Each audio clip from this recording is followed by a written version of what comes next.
हाँ तो बच्चों, लास्ट क्लास में हम लोगों ने देखा था कि कभी भी कोई भी बॉडी अगर वो मोशन कर रही है तो उसके मोशन को हम लोग सबसे पहले तो तीन पार्ट में क्लासिफाई करेंगे, 1D 2D और 3D।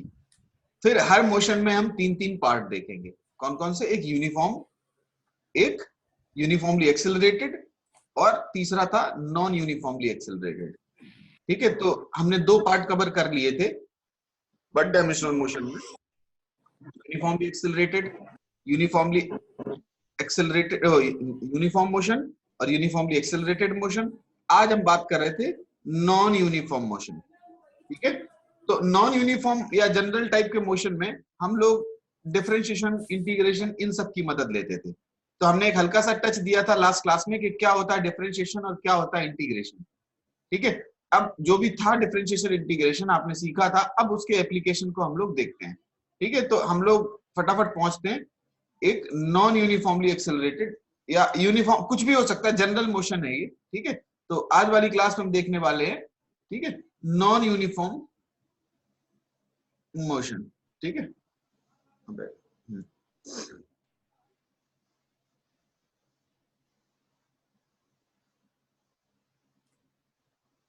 Non uniform motion.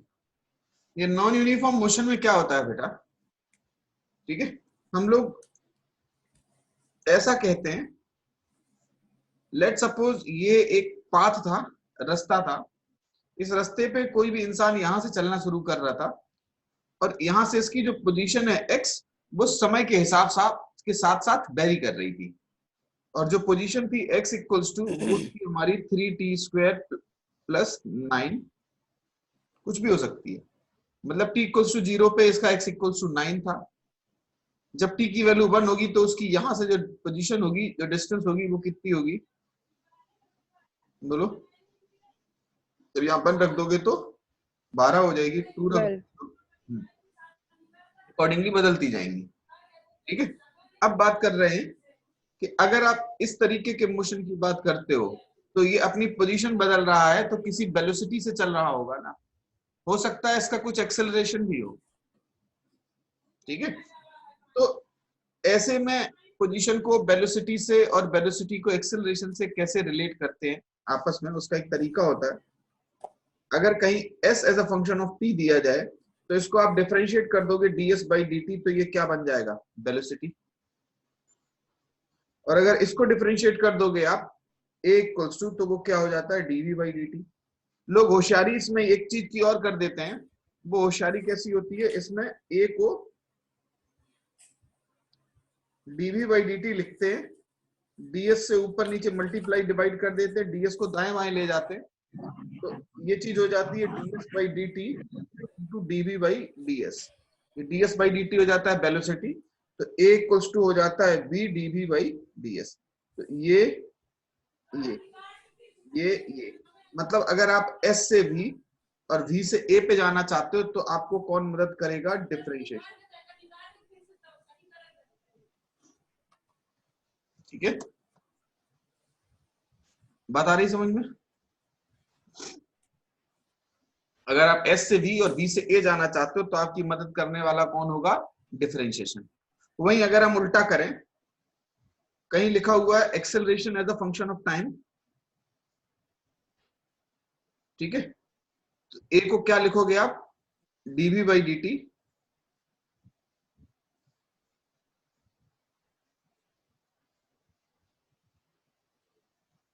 Integrate कर दोगे तो यहां से आ जाएगा delta v equals to integration of a dt।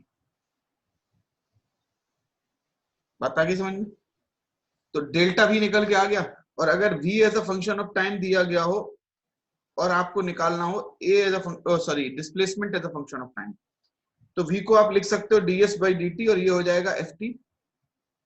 ds की वैल्यू हो जाएगी इंटीग्रेशन ऑफ ft dt या s dt, या ये क्या था हमारा? ds/dt, ये वेलोसिटी थी, तो ये हो जाएगा v dt। तो a से v और v से s पे जाना है तो कौन मदद करेगा आपका? इंटीग्रेशन।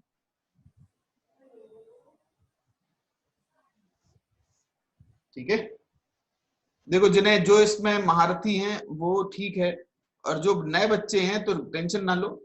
आप ये जान लो कि कहीं s से भी v से a जाना है तो एक सीक्वेंस है जिसमें ऊपर जाने पे आपको डिफरेंशिएशन करके जाना पड़ता है और नीचे आने पे आपको इंटीग्रेशन करके आना पड़ता है। ठीक है, बात आ गई समझ में? चलो एक सवाल देखोगे तो ज्यादा चीजें क्लियर हो जाएगी। ठीक है, हमने बोला कि कोई भी बॉडी इस तरीके से, उसकी पोजीशन है s इक्वल्स टू है 3t³ या t³ plus 9t² + 4।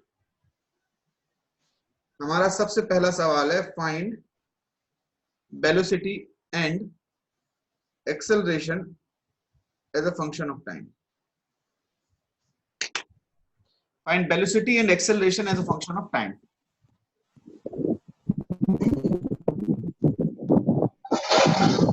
Find initial acceleration.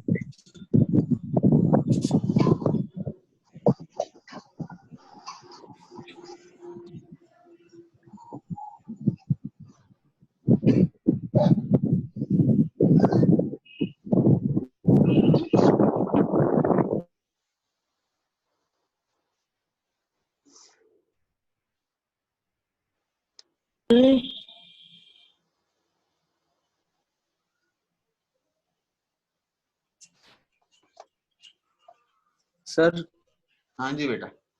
Sir velocity 3t² + 18t और वो 6t + 18। ठीक है, बहुत अच्छी बात है। हम ये बताना चाह रहे थे कि कैसे आप निकालोगे वेलोसिटी और एक्सेलरेशन। ठीक है, इनिशियल एक्सेलरेशन कितना होगा बेटा? सर इनिशियल एक्सेलरेशन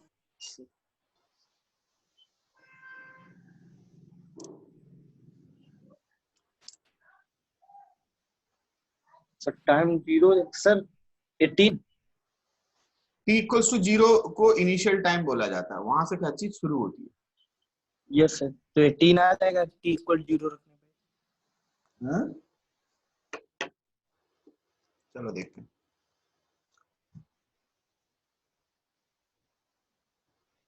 देखो बेटा, v इक्वल्स टू हो जाएगा ds/dt।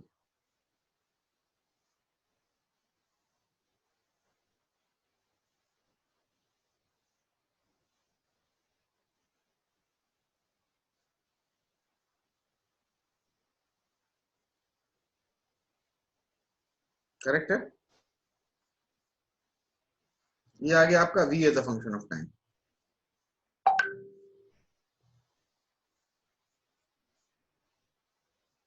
अब देखते हैं a as a function of time.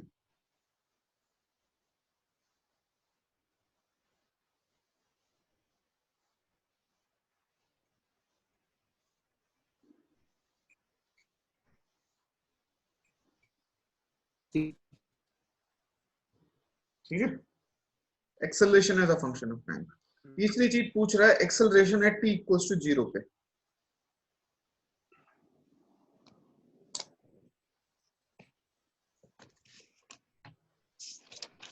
बोलो करेक्ट है? समझ में आ गई बात?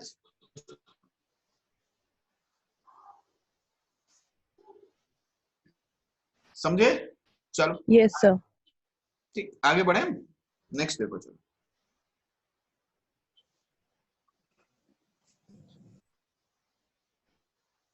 अगर कोई ये कहे कि velocity equals to √x, find acceleration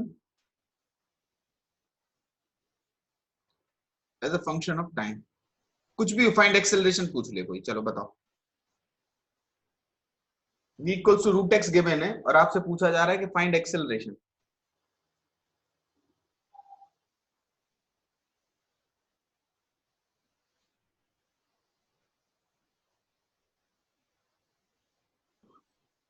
तो 1/2 x⁵3/2।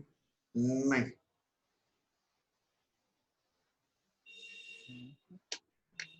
1/2 √x। नहीं, सर 1/2। 1/2 किसका आ रहा है आंसर? किसका है 1/2? तो नाम तो बताओ बेटा जिसने 1/2 बताया। सर सोनम यादव। चलो गुड गुड।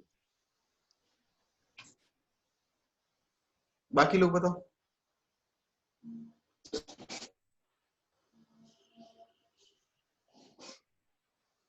क्या आपको बी से ए में जाना है? डिफरेंशिएशन की मदद लेनी है, लेकिन ये टाइम का फंक्शन नहीं है बेटा, ये velocity as a function of x है, अगर याद आ रहा हो।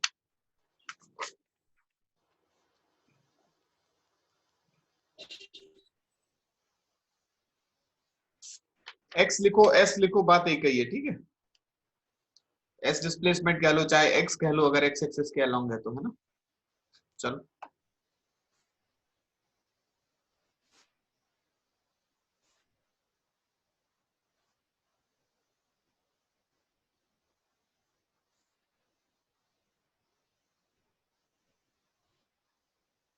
So 1/2. 1/2 ठीक है आंसर।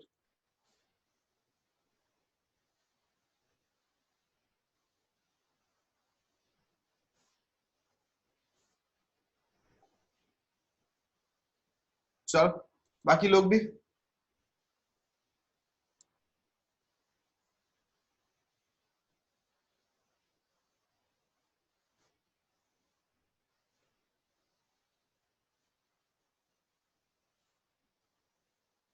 देखो बेटा, v as a function of x दिया गया है और पूछा जा रहा है x मान लो, s मान लो, कुछ भी कह लो यार। a इक्वल्स टू क्या होता है बेटा, dv/dt। लेकिन दुखा देके dt t का फंक्शन ये नहीं है, ये x का फंक्शन है। जानबूझ के dx से मल्टीप्लाई डिवाइड कर दें, dx को इधर उधर ले जाएं, तो dx/dt, अरे सॉरी dx, dv/dx,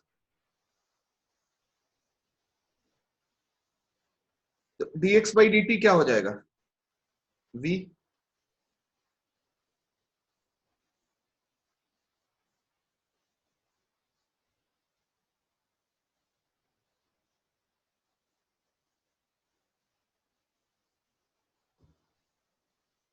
हाफ -1, ये -1 हो जाएगा, माइनस माइनस कट जाएगा, तो जब सॉल्व करोगे तो आएगा सिंपली हाफ। बोलो समझ गए इसको। चलो इस तरीके से वन डायमेंशनल मोशन लगभग लगभग हो गया है, ठीक है। अब आ जाते हैं हम टू डायमेंशनल मोशन पे, ठीक है। या चलो एक काम करें, लगे हाथों एक चीज और देख लें, relative motion in one dimension, ठीक है। ठीक, फिर उसके बाद हम पहुंचेंगे टू डायमेंशनल मोशन पे, फिर relative motion in two dimension, ठीक। अब है रिलेटिव मोशन इन,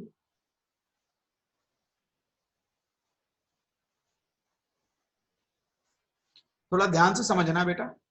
हम एक लाइन लिख रहे हैं या एक लाइन बोल रहे हैं कि जब आप किसी भी चीज पे बैठ जाते हो तो वो चीज आपको रेस्ट में दिखती है, बाकी सब कुछ आपको मोशन में दिखता है। आप सब लोग जब लॉकडाउन था, बहुत पुरानी बात है, शायद याद हो, जब देश सही सही था, सारी परिस्थितियां सब सामान्य थी, तब आप घर से बाहर निकलते थे और बोलते थे कि हमको यहां जाना है, ठीक है। और जब आप उस वाहन पे बैठ जाते थे, ठीक है, तो आप फिर पूछते थे कि वो वाली चीज आ गई क्या। थोड़ा विस्तार से बताते हैं, ठीक है। जैसे आप स्कूल जब जाते थे, बहुत पहले की बात है, जब आप स्कूल जाते थे, ठीक है, या आप किसी की दुकान जाते थे, चलो आप, ठीक है, या स्कूल जाते थे, चलो, तो जब आप घर से निकल रहे होते थे तो आप बोलते थे कि हमें स्कूल जाना है।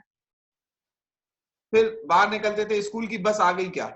लेकिन जब आप स्कूल की बस पे बैठ जाते थे, तब आप कहते थे कि फला की दुकान आ गई क्या, ये जगह आ गई क्या, हमारा स्कूल आ गया क्या। तो तुम्हारा स्कूल आता जाता आपको क्यों दिखता था, उसकी वजह क्या थी? वजह ये थी कि जब आप किसी भी चीज पे बैठ जाते हो तो वो चीज आपको रेस्ट पे दिखने लगती है और बाकी सब मोशन में दिखने लगते हैं, ठीक है।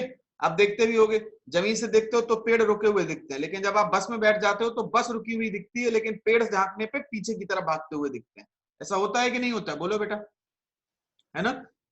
ठीक है, तो इन शॉर्ट हम बहुत ज्यादा इस पे बिना मतलब की लाइट, बिना मतलब का बहुत ज्यादा खींच नहीं रहे, बहुत सामान्य से शब्दों में बताएं, ठीक है।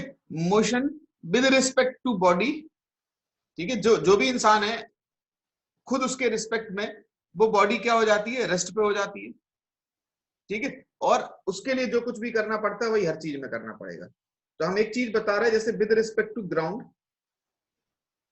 अगर हमारे पास ये 3-4 चीजें हैं, ठीक है, ये बी वाली इधर की तरफ जा रही थी V2 से, सी वाली इधर की तरफ जा रही थी V3 से, ए वाली इधर की तरफ जा रही थी V1 से, ये वाली इधर की तरफ आ रही थी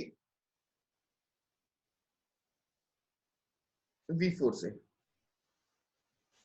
ये चारों चीजें चल रही थी कहां के रिस्पेक्ट में? With respect to ground. हम आपको एक चीज बताना चाहते हैं, जब भी कभी आप फिजिक्स में एक शब्द अक्सर सुनते हो विद रिस्पेक्ट टू, आप बिल्कुल परेशान ना हो। विद रिस्पेक्ट टू का सीधा मतलब लगाओ। विद रिस्पेक्ट टू का मतलब है उस पर बैठ के क्या दिखे। विद रिस्पेक्ट टू बस का मतलब बस पे बैठे इंसान को क्या दिख रहा होगा, that is with respect to bus. With respect to car है, मतलब कार पे बैठे हुए इंसान को क्या दिख रहा है, that is with respect to car.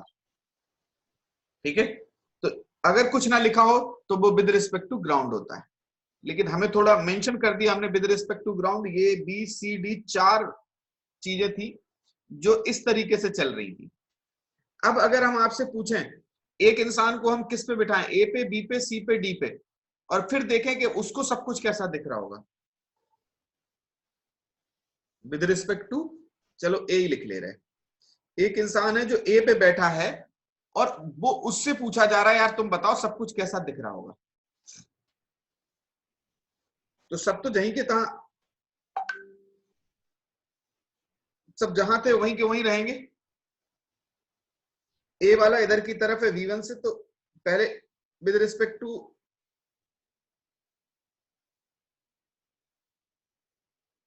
एक जानकारी आपको दे दें, ठीक है, हालांकि सब लोग ये जानते होंगे कि velocity of A with respect to B equals to velocity of A minus velocity of B. ठीक है, और ये किसी के फ्रेम में भी हो सकता है। Velocity of A with respect to B equals to velocity of A with respect to any frame minus velocity of B with respect to any frame. ठीक है, बात आ रही समझ में? तो इस पे ज्यादा फोकस करो, दूसरी बात पे अभी हम एक आध एग्जांपल के थ्रू समझा देंगे। Velocity of A with respect to B, मतलब बी पे बैठ के ए की वेलोसिटी क्या दिखाई देगी, va माइनस vv। ठीक, सेम चीज एक्सेलरेशन के टर्म में हो जाती है। Acceleration of A with respect to B क्या हो जाता है, acceleration of A minus acceleration of B. आप ऐसे भी इनको समझ सकते हो, ये सबको याद भी होंगे, 11th में आपने ऐसे ही करके देखा समझा था। लेकिन हम आपको ये कह रहे हैं कि अब आप वैसे ना चल के आप सिंपल ऐसे चलो विद रिस्पेक्ट टू ए। तो अगर आपसे कोई ये कहे कि ए के रिस्पेक्ट में सब कुछ कैसे दिख रहा होगा, तो आप एक इंसान को ए पे खड़ा कर दो। ठीक है, अब जब इंसान देखेगा तो उसको खुद अपने रिस्पेक्ट में हर चीज क्या दिखाई देगी, रेस्ट पे। अब इसके लिए आप पीछे इसको रेस्ट में करने के लिए आपको क्या करना पड़ेगा, V1 पीछे लगाना पड़ेगा, वही V1 आपका सब में लग जाएगा।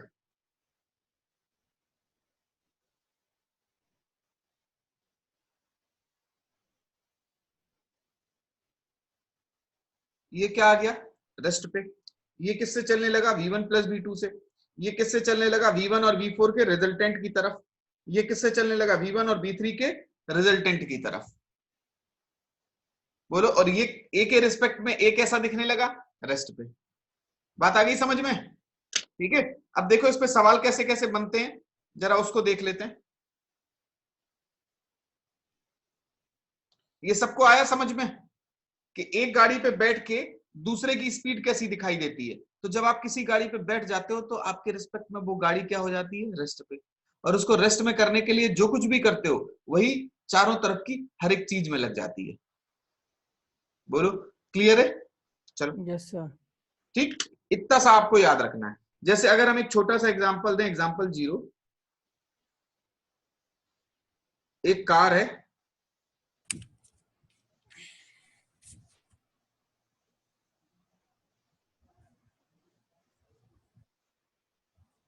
एक बस है,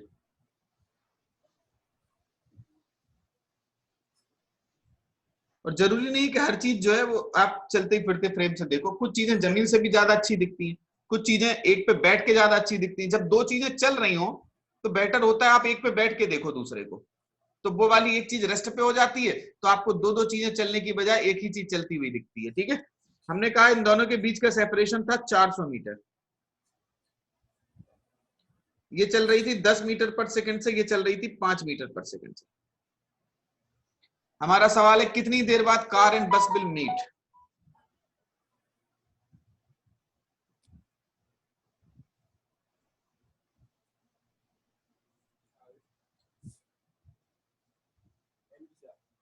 कितनी देर बाद कार और बस मिलेंगे। तो देखो बेटा, अब इस सवाल को आप या तो जमीन से करो, या फिर आप ऐसा कर लो कि आप या तो बस पे बैठ जाओ या कार पे बैठ जाओ। तो जब आप एक पे बैठ जाओगे तो वो चीज रेस्ट पे हो जाएगी, फिर आपको एक ही चीज चलती हुई दिखेगी और आप बड़े आराम से बता सकते हो कि कितनी देर बाद मिलेगी। तो बेटर है हम किस पे बैठ के देखें, कार पे या बस पे। चलो बस पे बैठ लेते हैं। बस पे आप बैठे, लेकिन बस पे जैसे ही बैठोगे विद रिस्पेक्ट टू बस देखना हो। बेटा हमारी आदत है, देखो हम तो हमेशा जब भी कभी जिस पे बैठते हैं उसको रोकने के लिए उल्टी डायरेक्शन में एक वेक्टर लगाते हैं, और उस वेक्टर को सिंगल एरो से नहीं हम डबल एरो से दिखाते हैं, ताकि हमें कोई कंफ्यूजन ना रहे, ताकि बाद में कहीं कोई दिक्कत ना हो। इसीलिए हम डबल एरो से लगाते हैं ताकि हमें क्लियरली पता चल जाए कि हमने सब कुछ लिखा है कि नहीं लिखा है। आप विद रिस्पेक्ट टू किस पे देखा जाए, बस। तो बस पे बैठे, बस को रोकने के लिए 5 यहां लगाओगे, वही 5 क्या इस पे भी लग जाएगा।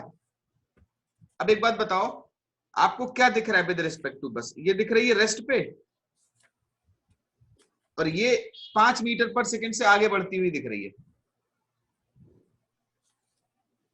बोलो बेटा, ये 5 मीटर पर सेकंड से आगे बढ़ती हुई दिख रही है। अरे 10 में से 5 गए, बोलो यार बच्चों, समझ में आ रहा है? अब 5 मीटर पर सेकंड से ये चल रही है, आपको ये बस रेस्ट पे दिख रही है, और ये कार चलती हुई दिख रही है कितने से? 5 मीटर पर सेकंड से। इसको कितना चलना है? 400। किस स्पीड से? 500। तो टाइम कितना लगेगा? Distance upon 80 second. हाँ, वी रिलेटिव, जो भी रिलेटिव हो जाएगी। तो डिस्टेंस कितना है बेटा? 400 अपॉन रिलेटिव वेलोसिटी कितनी हो गई इसके रिस्पेक्ट में इसकी? 5। तो कितना हो गया यहां से बेटा? 80 सेकेंड।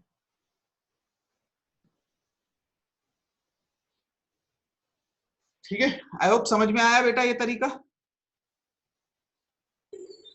Yes sir. चलो ठीक। Yes sir. सर दोबारा बता दीजिए। दोबारा बता दे रहे। देखो बेटा, आप अभी आए हो या पहले से थे?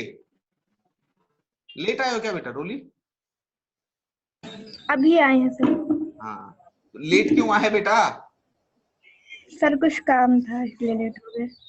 काम हमें भी बहुत थे, हमने छोड़ छाड़ के, देखो हमने बच्चों को दिखाया ना, एकदम बिल्कुल बुरी हालत थी हमारी, जगह है एकदम।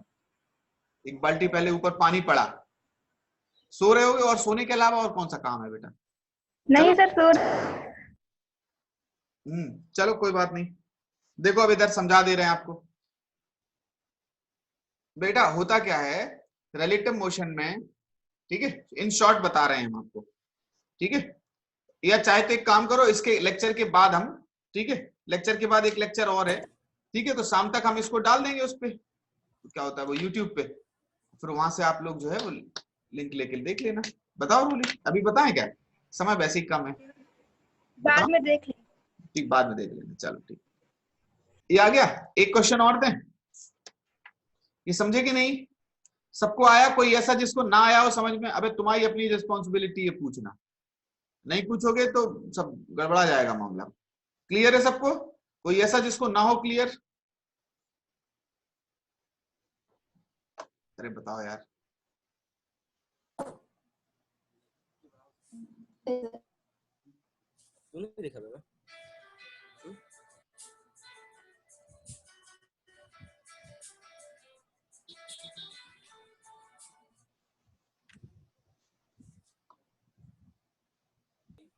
चलो देखो, ठीक है, एक क्वेश्चन और दे।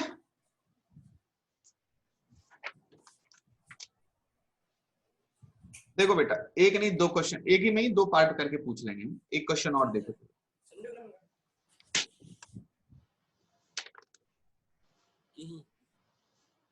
ठीक है। चलो देखो, एक रोड है, इस रोड पे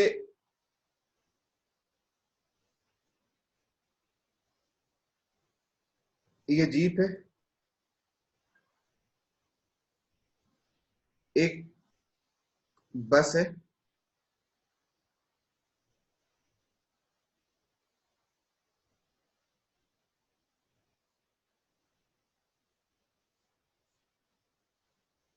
हम्म,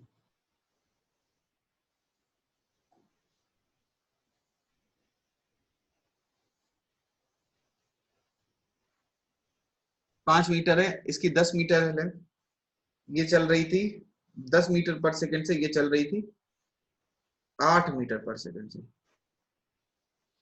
ठीक, सबसे पहला हमारा सवाल है कितना टाइम लगेगा ओवरटेकिंग में, फिर उसके बाद रोड की कितनी लेंथ यूज होगी ओवरटेकिंग में।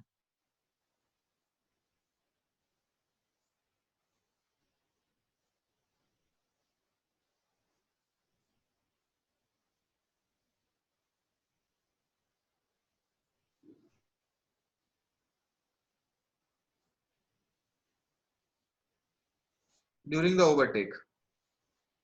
सेकंड है find length of road used.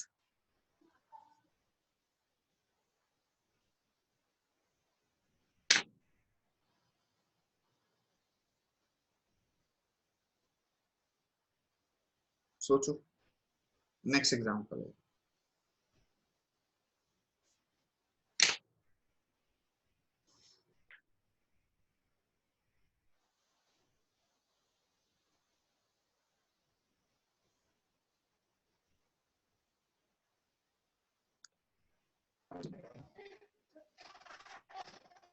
overtake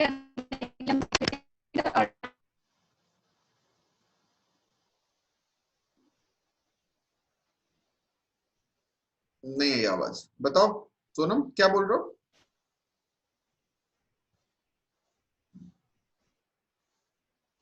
758 second. कितना?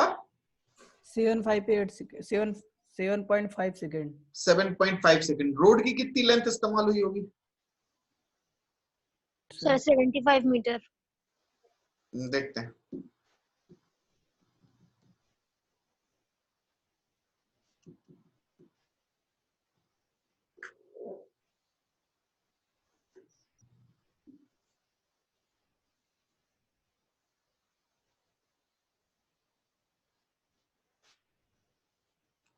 करो, बाकी लोग भी करो।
चलो देखें।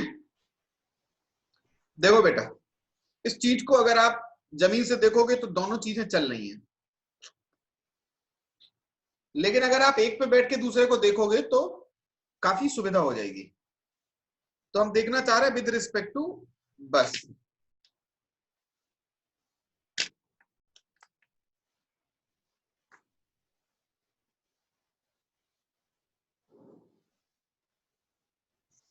ये विद रिस्पेक्ट टू बस क्या होगा? आप इस पे बैठ गए, इस पे 8 का पीछे वेक्टर लगेगा क्योंकि बस पे बैठ के बस रेस्ट पे हो जाएगी, इस पे भी पीछे लग जाएगा 8 का। अब ये कितने से चल रही है? 2 से। 10 - 8 2 से चल रही है, बोलो बेटा। तो अगर ये 2 से चल रही है पीछे, तो भैया ओवरटेकिंग में जब ये इसकी हेडलाइट इसकी टेल लाइट के पास में आएगी,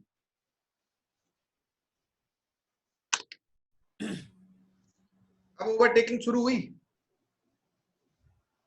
बस रुकी हुई है, बस रुकी हुई है, ये कार है पीछे, ओवरटेकिंग शुरू हुई, अभी ओवरटेकिंग चल रही है, चल रही है, चल रही है, चल रही है, अब चल रही है, चल रही है, अब खत्म हो गई, अब खत्म हो गई, अभी आगे चली जाएगी, बोलो। तो ओवरटेकिंग यहां से शुरू हुई और अभी खत्म नहीं हुई, जब ये पूरी आगे निकल जाएगी तब होगी। मैग्नेट वाला हुआ है। तो इसकी जो हेडलाइट है उसको कितना चलना पड़ेगा? Length of bus plus length of car के बराबर। तो टाइम जो है वो टाइम कितना लगेगा? टाइम लगेगा length of bus plus length of car upon V relative. कितना है बेटा? 10 + 5 अपॉन 2 यानी कि 7.5 second.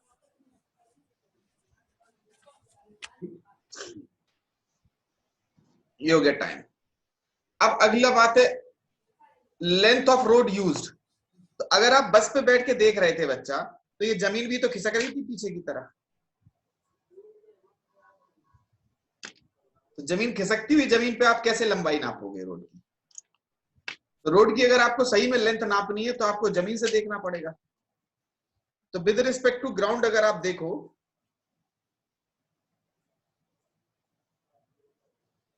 With respect to ground देखें तो स्टार्ट कहां से हुआ था?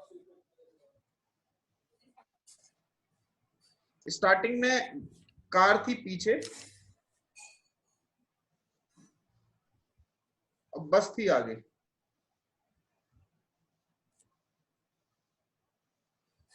ऐसे स्टार्ट हुआ था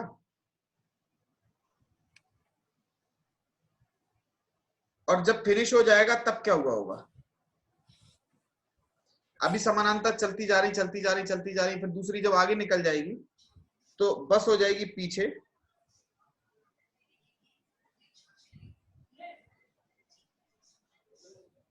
और कार आ जाएगी इसके आगे।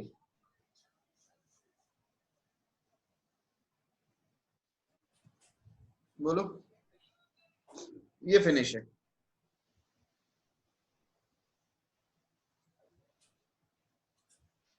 ये कार कितना चलेगी बेटा? Velocity of car into T overtake plus ये भी तो लेंथ इस्तेमाल होगी, ये लेंथ ऑफ कार है ये। तो जो लेंथ ऑफ रोड है वो हो गई velocity of car into T overtake plus length of car. Velocity of car is 10 into T overtake कितना लगा? 7.5 प्लस 5 और जोड़ोगे इसमें कितना हो गया? 80 सेंटीमीटर, 80 मीटर। तो 75 गलत है, सही क्या है? 80 सेंटीमीटर। ये भी तो इस्तेमाल करोगे बच्चा।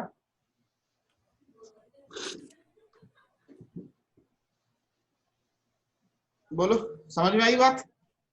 Yes sir. ठीक है। Yes sir. तो जरूरी नहीं होता कि हर चीज को आप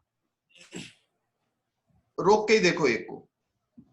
कुछ चीजें हो सकता है किसी फ्रेम से ज्यादा अच्छे से निकल जाए, फिर उसके बाद उन्हें किसी दूसरे फ्रेम में इस्तेमाल कर लो। समय ऐसा होता है बेटा जो हर फ्रेम में सेम रहता है। बात समझ में आई कि नहीं आई? बोलो। तो अभी 1 डायमेंशनल मोशन के ऐसे ही क्वेश्चन होते हैं जिन्हें आपने देख लिया, ठीक है। एक आध कहो तो सवाल और देख लिया जाए, हालांकि आप कर लोगे। कहो तो एक आध क्वेश्चन और देखें 1 डायमेंशनल रिलेटिव मोशन का। Yes sir. चलो ठीक, फिर उसके ऊपर हम लोग जो है फिर आ जाएंगे मोशन इन अ प्लेन पे। ठीक है, चलो देखो।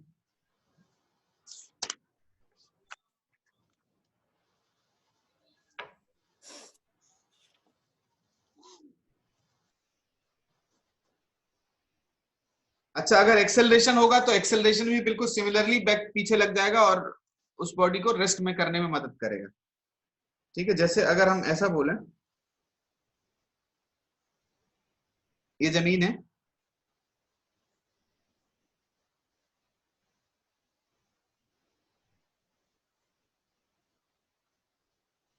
ये कार है,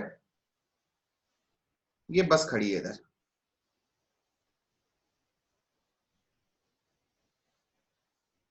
ये सिंगल लेन है। ये लेन कैसी है? सिंगल है, इसमें एक ही चीज चल सकती है।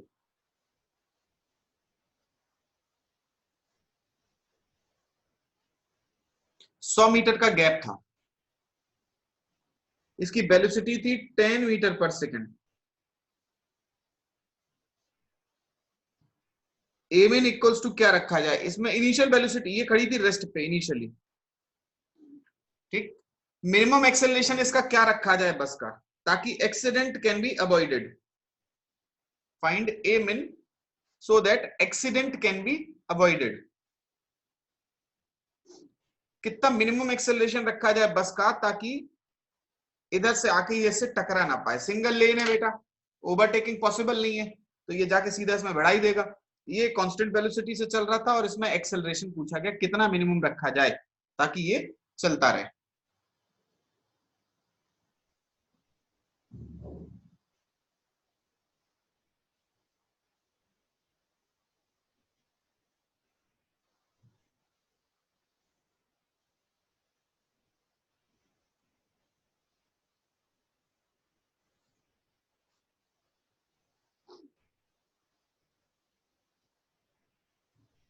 Ten metre per second. सही तो बोलो, 10 मीटर पर सेकंड स्क्वायर। Yes sir. पता नहीं है कितना है, सही नहीं है अभी, मतलब हमें होश, मतलब आइडिया नहीं है अभी कितना आ रहा है।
One metre per second square. देखते हैं बेटा। सॉरी, रेड नहीं दिख रहा था इसमें, तो अब दिखने लगेगा। हाँ, आंसर आया एक लोगों का 1 मीटर पर सेकंड स्क्वायर। देखते हैं बेटा, but I am not sure कि सही है या गलत है, अभी हम कोई कमेंट नहीं करेंगे। अयान का आया है 2 मीटर पर सेकंड स्क्वायर, आमिर का है 2 मीटर पर सेकंड स्क्वायर, पीयूष का आया है हाफ। अबे कोई दिक्कत नहीं है, आप हाफ मीटर सेकंड स्क्वायर। कितना आ रहा है बेटा? हाफ मीटर पर स्क्वायर। हाफ मीटर पर सेकंड स्क्वायर, पता नहीं है अभी, श्योर नहीं है कि कितना है। देखो, इस चीज को समझने के लिए तो आपको किसी एक पे बैठना पड़ेगा, या तो इस पे या इस पे। किस पे बैठ के मोशन को देखना चाहते हो? बोलो, इस पे या इस पे? सर बस पे। बस पे।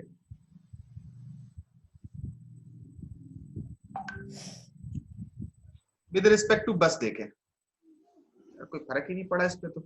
ये तो रेस्ट में सर ना। चलो, तो इस पे ए मिन लगेगा। हाँ, वेलोसिटी नहीं है, Yes.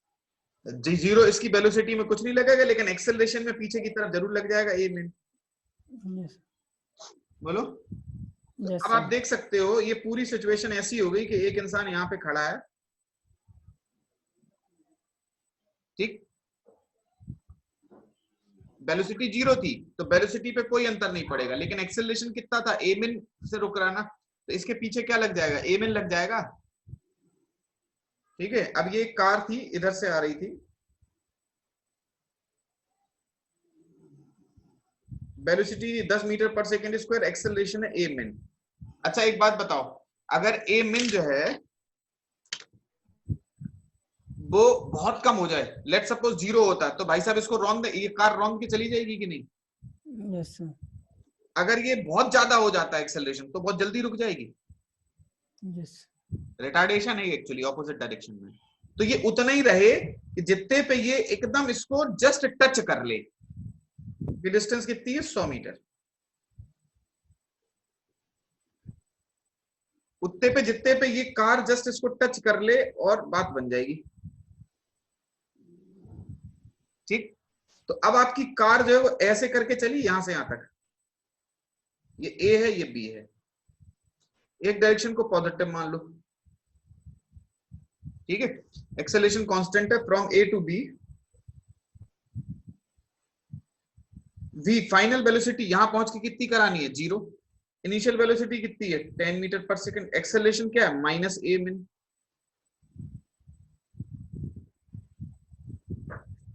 ठीक, और क्या दिया गया, एस भी दिया गया प्लस के साथ, क्या लगा दें, V square equals to U square plus 2as।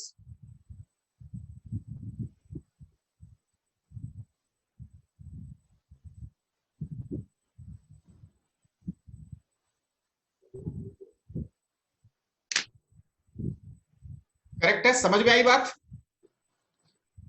बोलो बेटा। Yes, sir. चलो ठीक, सबको आगे समझ में? आगे बढ़े अब हम। तो हमने वन डायमेंशनल रिलेटिव मोशन के ठीक ठाक क्वेश्चन देख लिए। बोलो बेटा, ठीक है। हाँ, लेकिन इस बात का भी ख्याल रखना कि इस फॉर्मूले को भी नहीं भूलना, बहुत बार इस फॉर्मूले से भी मदद मिल जाती है। वो फॉर्मूला क्या है, V A B equals to V A vector minus V B vector.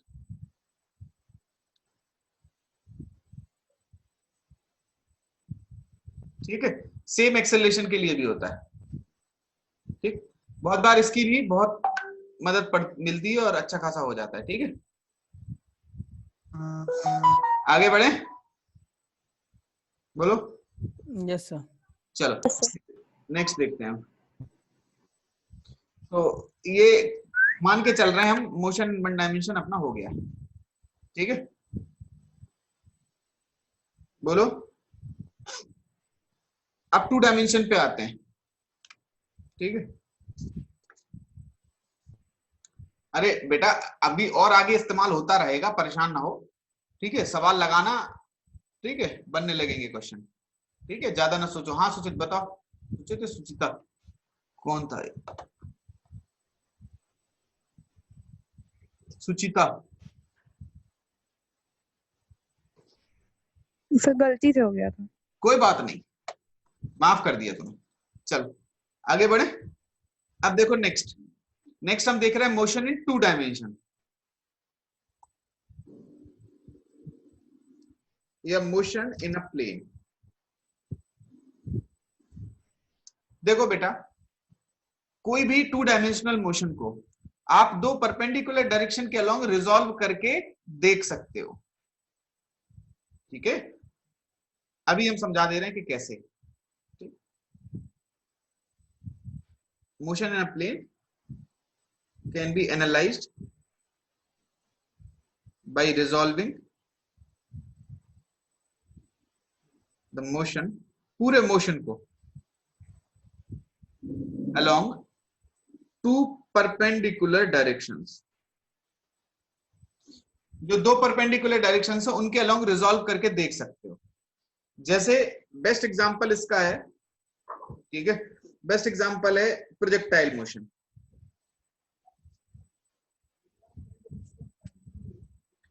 हम जानबूझ के प्रोजेक्टाइल मोशन के आपको फॉर्मूला ना लिख के उन फॉर्मूलों को प्रूव करा रहे हैं, ठीक है। कुछ वजह है प्रोजेक्टाइल मोशन, और वो भी सबसे पहले क्या देख रहे हैं, ग्राउंड टू ग्राउंड। ग्राउंड से गया, ग्राउंड टू ग्राउंड का मतलब है जमीन से गया और जमीन पे ही आ गया। लेट सपोज यहां से फेंका गया था ये, आप ये मान के चलो कि बाई एक्सिस जो है वो ऊपर है और एक्स एक्सिस प्लेन में है। यहां से किसी ने यू की वेलोसिटी से पत्थर फेंका, ऐसे जाके फिर जमीन पे ऐसे आ जाता है, होता है कि नहीं होता, बोलो। अरे ऐसा नहीं होता है क्या? होता है। होता है ना। होता है सर। कोई भी चीज हवा में है तो अभी बताया उसका एक्सेलरेशन हमेशा जी डाउनवर्ड होता है ना। यस हमने ये कहा कि इस मोशन को आप दो हिस्सों में तोड़ दो, इस u के दो कंपोनेंट कर दो, एक इधर की तरफ u cos थीटा, एक इधर की तरफ u sin थीटा, और इसको आप ऐसे करके लिख लो,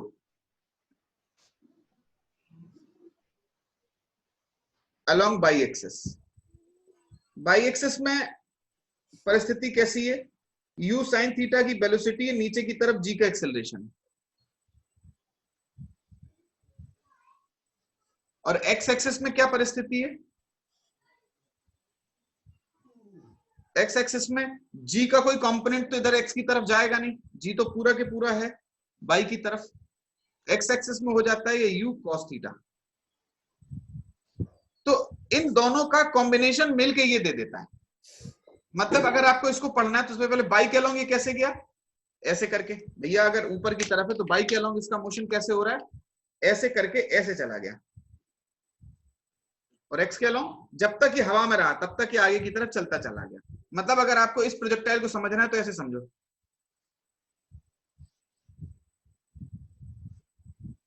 फिर से, अरे अरे तेरी तो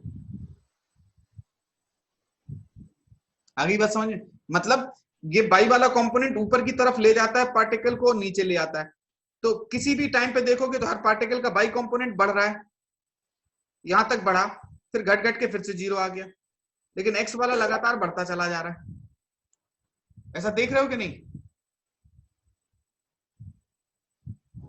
बोलो। Yes sir, yes sir.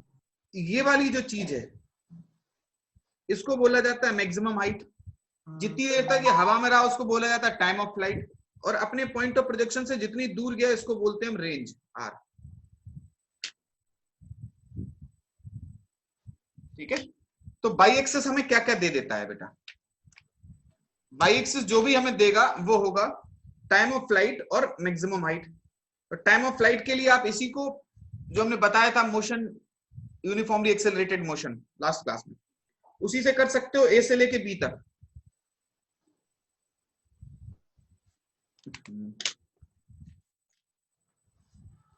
ए से बी तक s equals to U T plus half A T square लगा दें। s की वैल्यू 0 है, u की वैल्यू है u sine theta into T minus half G T square. t की वैल्यू कितनी होगी, 2u sine theta by g. ये टाइम ऑफ फ्लाइट निकल के आ जाता है। साथ ही साथ मैक्सिमम हाइट के लिए इसको c को मान लें, a से c तक जब लगाओगे v square equals to u square plus 2s, तो मैक्सिमम हाइट की वैल्यू निकल के आ जाएगी u square sine square theta upon 2g।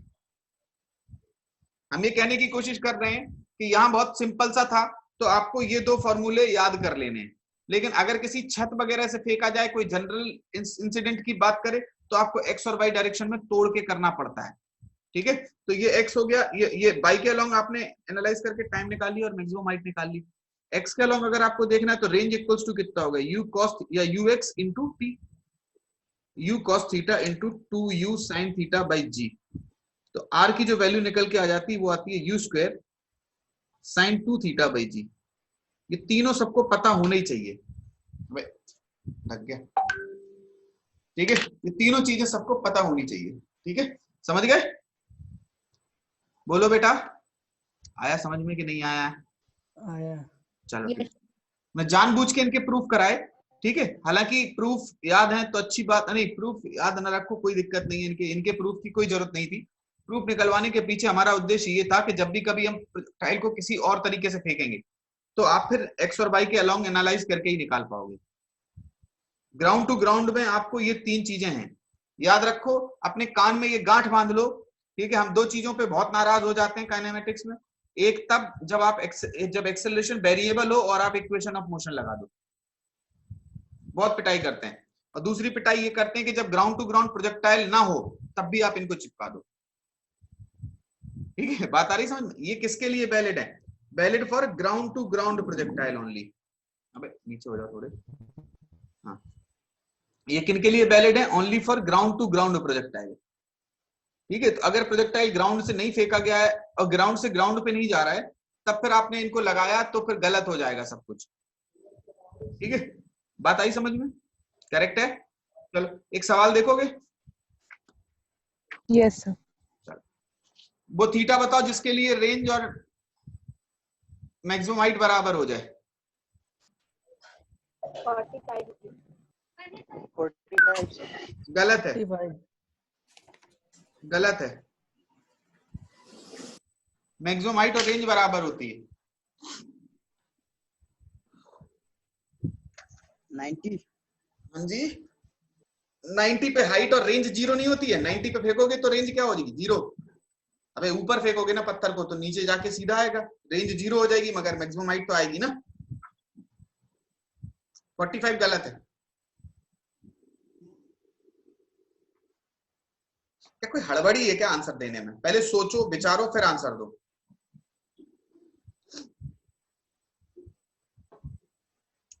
चलो बोलो।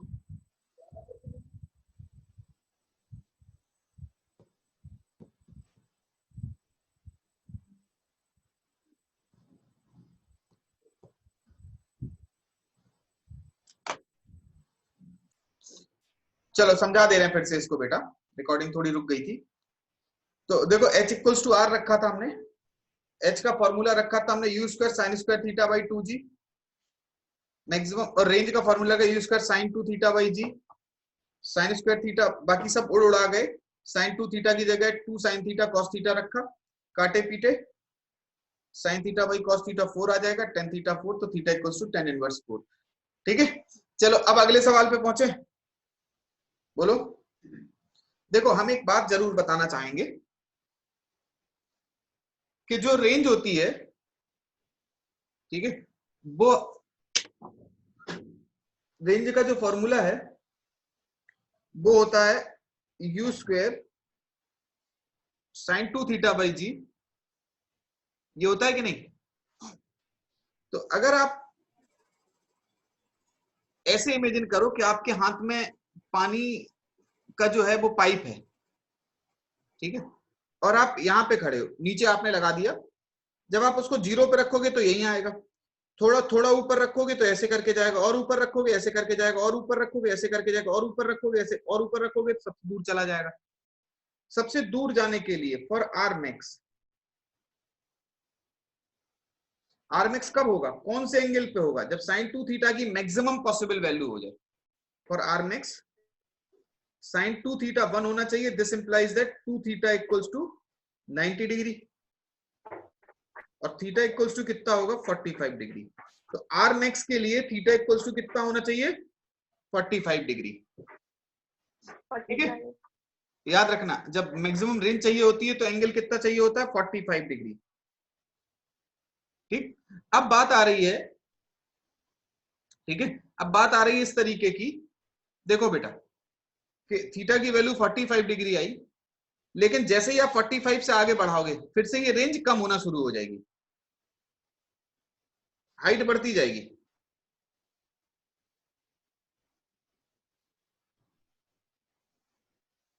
बात आ रही समझ में?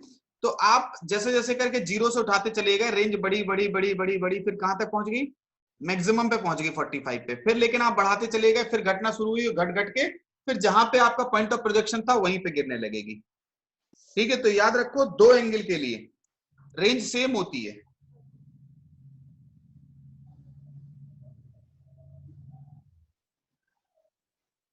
range will be same for two angle of projection.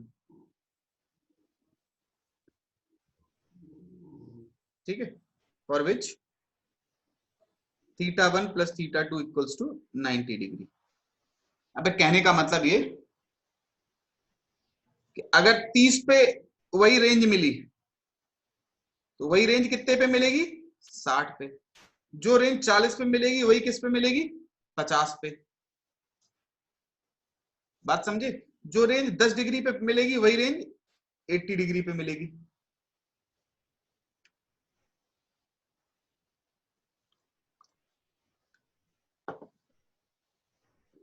बात समझे?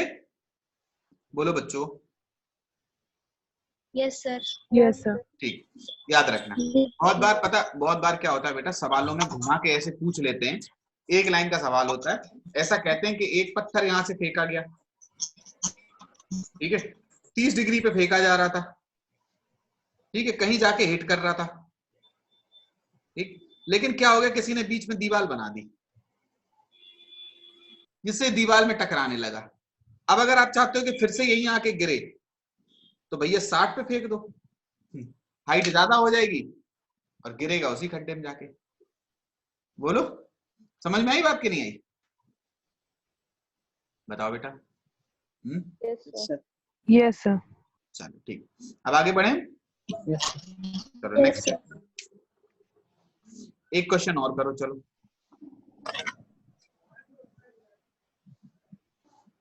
देखो यार, हमारा एक क्वेश्चन बेसिक करवाने का भी मन है, एकदम बेसिक सा. ठीक, चलो एक क्वेश्चन कर लो, लेकिन याद रखो आप पहले रेंज, मैक्सिमम हाइट और टाइम ऑफ फ्लाइट, तीनों के फॉर्मूले आपको याद होने चाहिए बेटा. ये तीन चीजें इतनी जरूरी हैं जितनी, मतलब सबसे जरूरी चीजें हैं ये, ठीक है, तो ये याद होनी चाहिए. तो देखो बेटा,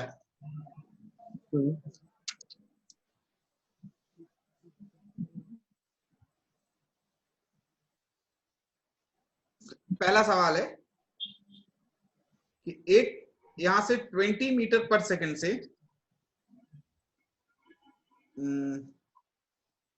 60 डिग्री के एंगल पे एक पत्थर फेंका गया. ठीक है, आपको बताना है find time of flight, range and maximum height. तीनों बताओ पहले. ये फर्स्ट पार्ट है, फिर इसका हम सेकंड पार्ट पूछेंगे.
अबे इतनी देर लगेगी? हो गया. चलो बताओ. टाइम फ्लाइट के लिए, टाइम ऑफ फ्लाइट का फॉर्मूला किसी ने पीछे पीछे कोई देखा वेगा तो नहीं है? मतलब इस फॉर्मूले को याद है सबको? याद ना हो तो याद कर लो बेटा, कभी कल के लिए मत डाले रहो उसको, तुरंत तुरंत याद करो, तुरंत तुरंत, ठीक है। T इक्वल्स टू क्या हो जाएगा, 2u sin theta by g तो 2 into 20 into sine 60 degree divided by g की जगह 10 ले लिया। साइन 60 हमारे साथ √3/2 हो जाता है ना, तो 2√3 से लें, 2 यस सर ठीक है। और maximum height u square sine square theta by 2 जी पक्का यही होता है ना, यस पक्का। सर हाँ सही सही सर। सही है। Yes Yes, sir. तो u कितना आएगा बेटा, 20 का स्क्वायर साइन 60 डिग्री का स्क्वायर 2 इंटू 10, 2 इंटू 10 से ये उड़ा दो। साइन 60 कितना होता है, 3/4, 4 5 20 5 15। सही है क्या? यस सर अब रेंज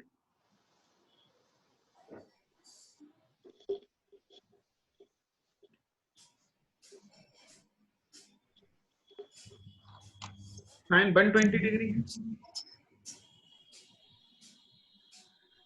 साइन 120 कितना होता है सर पता नहीं है मैं, देखो सुनो बेटा, तो एक चीज समझना जरा, जैसे 60 का नहीं आ रहा है तो जो 60 पे होगा वही 30 पे होगा कि नहीं होगा, अभी बताया था ना range. Yes sir. Yes sir बता रही समझ में कि नहीं आ रही, बोलो। यस। ठीक है, तो अगर 120 है तो ठीक है, कोई बात नहीं, वैसे 120 हम लोग जानते हैं, बता देंगे थोड़ा टाइम बाद। अभी साइन 120 की वैल्यू कितनी होती है वैसे by the way, √3/2। Very good, √3/2 हो जाएगी। तो यहां से कितना आ रहा है बेटा रेंज, बताओ, अरे बताओ बेटा, 40√3 सही है क्या? Yes, sir. चलो देखो, अब देखो √3 वैसे कितना होता है, 1.7 नहीं कितना होता है यार, 1.732। ठीक। यहां से 100 मीटर की डिस्टेंस पे एक इंसान खड़ा है, ये एक ट्रॉली है इस तरीके से, इसे कितनी मिनिमम वेलोसिटी से फेंका जाए ताकि गेंद इसमें आके गिरे,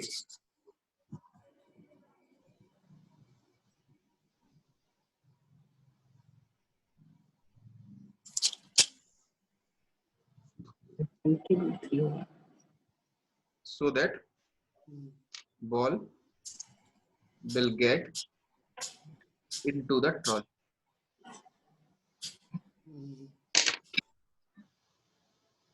ये सेकंड पार्ट है, बताओ।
चलो आया आया।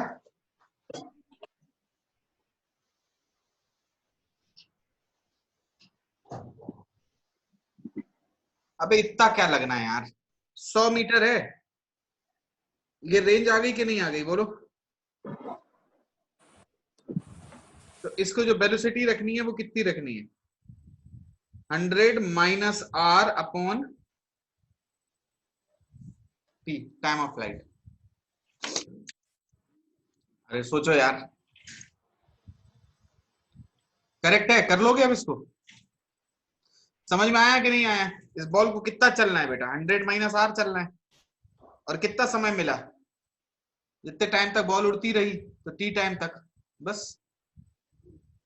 अरे बोलो यार, ठीक है। Yes sir. चल ठीक, अब आगे बढ़े, बढ़े बेटा। यस तो चलो इधर से रेंज की वैल्यू जो पहले वाले क्वेश्चन में से 20√3 आ रही, 40√3 कि 20√3 आ रही क्या, 20√3 आई। साइन 20, हाँ बात तो सही है बेटा, 20√3 है, कोई बात नहीं है, 20√3 है। अरे चल है, हमने यार किसी का यहाँ देखा, मोहम्मद फैजान, यहाँ देख के यहाँ पे चिपका दिया था हमने, किया ही नहीं उसको, किसी ने टोका ही नहीं उस टाइम पे, सबने यस सर बोल दिया।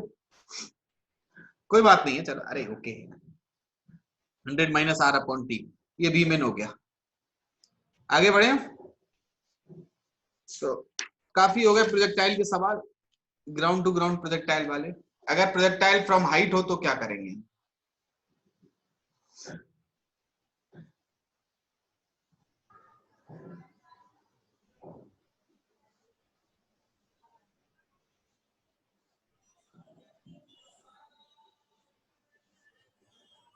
देखो बच्चों, प्रोजेक्टाइल फ्रॉम हाइट,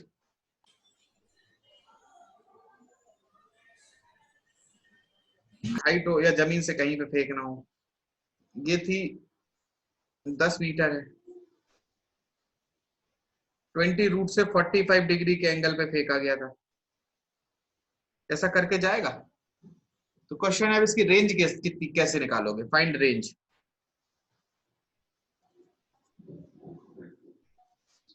देखो बेटा, range and time of flight, ठीक। तो हमने ये कहा कि इस सवाल को करने के लिए आप ऐसा कर सकते हो कि 20√2 को दो हिस्सों में तोड़ लो।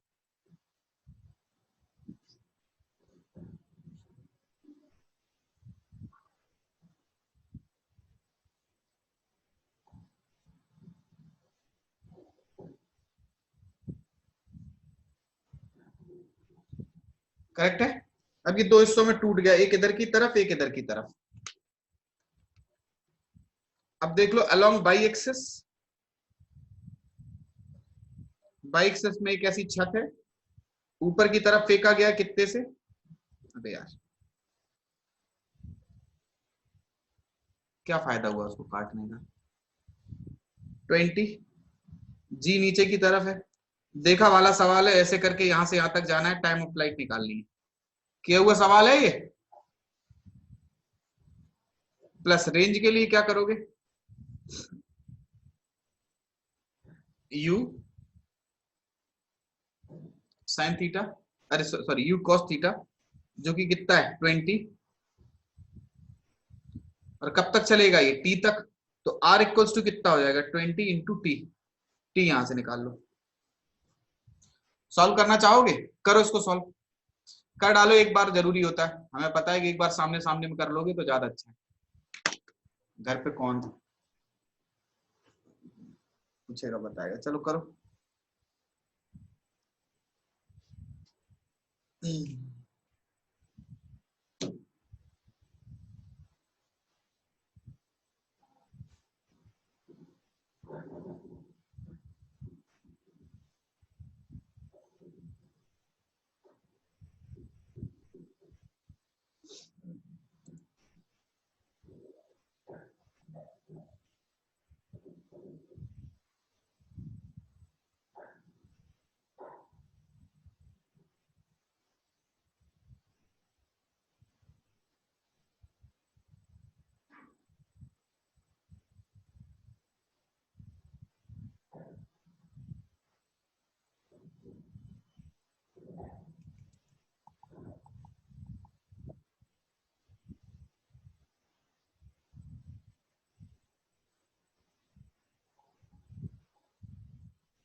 बहुत देर लग रही है यार।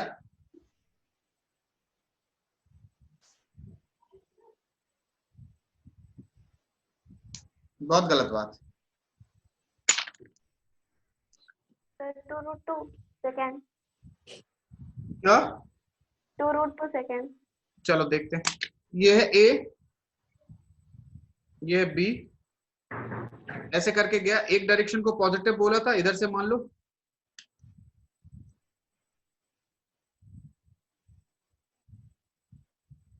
ठीक है, ये हो गया पॉजिटिव, ये ए है, ठीक। तो from A to B u equals to -20 metre per second, a equals to 10 metre per second square, s equals to 10, यही तो है 10, यही जो लिखी हुई है यहाँ पे, s इक्वल्स टू 10 मीटर। पूछा जा रहा है टाइम, कौन सा फॉर्मूला लगेगा? S is equal to ut plus half it. Half A T square, s को रखो 10, u को रखो -20t plus half into 10 into T square, T square -4t -2 equals to 0। Correct है। अब आप सॉल्व कर लेना इसको श्रीधराचार्य लगा के, प्लस वाला हम करें क्या, t equals to -b plus root under b square -4ac upon 2, 24 4 2 plus √6। यही आ रहा है क्या बेटा time? Yes sir. Yes sir. ये टाइम आ गया। अब अगर रेंज आपको चाहिए, हाँ बोलो बोलो। For range r equals to 20 into T, तो 20 रहने दो, t उठा के 2 प्लस √6 कर लो, आ जाएगा। ठीक है, हो गया। क्लियर है ये क्वेश्चन? Yes sir. चलो अब देखो, यस सर। एक चीज और हम बताना चाह रहे हैं, लास्ट है कि रिलेटिव मोशन इन प्रोजेक्टाइल। ठीक है, तो देखो बेटा, नेक्स्ट है, कभी कभी ये सवाल ही पूछ लेते हैं कि एक प्रोजेक्टाइल पे बैठ के दूसरा प्रोजेक्टाइल कैसा दिखेगा।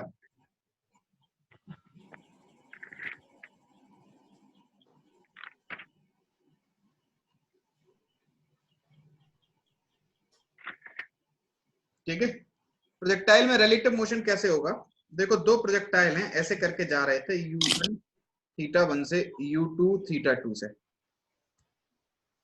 ठीक। जैसे ही दोनों हवा में आएंगे, दोनों का एक्सेलरेशन g डाउनवर्ड होगा। बोलो, ये a है, ये b है। अगर आप देखना चाहो विद रिस्पेक्ट टू a, तो a के रिस्पेक्ट में जब आप देखोगे, ठीक है, तो a वाला कैसे था, इधर की तरफ तो वेलोसिटी u1 थी और एक्सेलरेशन g यहां की तरफ था। b वाला यहां पे है, इसकी वेलोसिटी है u2 और एक्सेलरेशन इसका g डाउनवर्ड है। यही तो है। अब आप देखना चाह रहे हो, इधर नहीं, इधर देख रहे हैं विद रिस्पेक्ट टू, वो तो विद रिस्पेक्ट टू ग्राउंड था। विद रिस्पेक्ट टू a देखोगे तो क्या होगा, ये a है, ये b है। इधर क्या लग जाएगा, ये लग जाएगा u1 और ये लग जाएगा g का ऊपर, वही g इधर लग जाएगा और u1 इधर लग जाएगा। आपको याद हो, ये वाला एंगल θ1 था, ये वाला एंगल θ2 था, ये θ2 हो जाएगा, ये θ1 हो जाएगा। तो एक बार बताओ, एक्सेलरेशन कितना हो गया, a रिलेटिव कितना हो गया, 0। a पे बैठ के b कैसा दिख रहा है, a तो रेस्ट पे है, इसका इक्विवेलेंट जब बनाओगे a रेस्ट पे है और b वाला इधर की तरफ है u1 θ1 से, इधर की तरफ है u2 θ2 से, यानी कि मोशन कैसा होगा। ठीक है, इस बात को हम यहां लिख भी दे रहे हैं और आगे बता भी देंगे कि motion of one with respect to other will be straight line. एक के रिस्पेक्ट में दूसरे का मोशन कैसा होगा, स्ट्रेट लाइन, ठीक। और कंडीशन फॉर कोलिजन,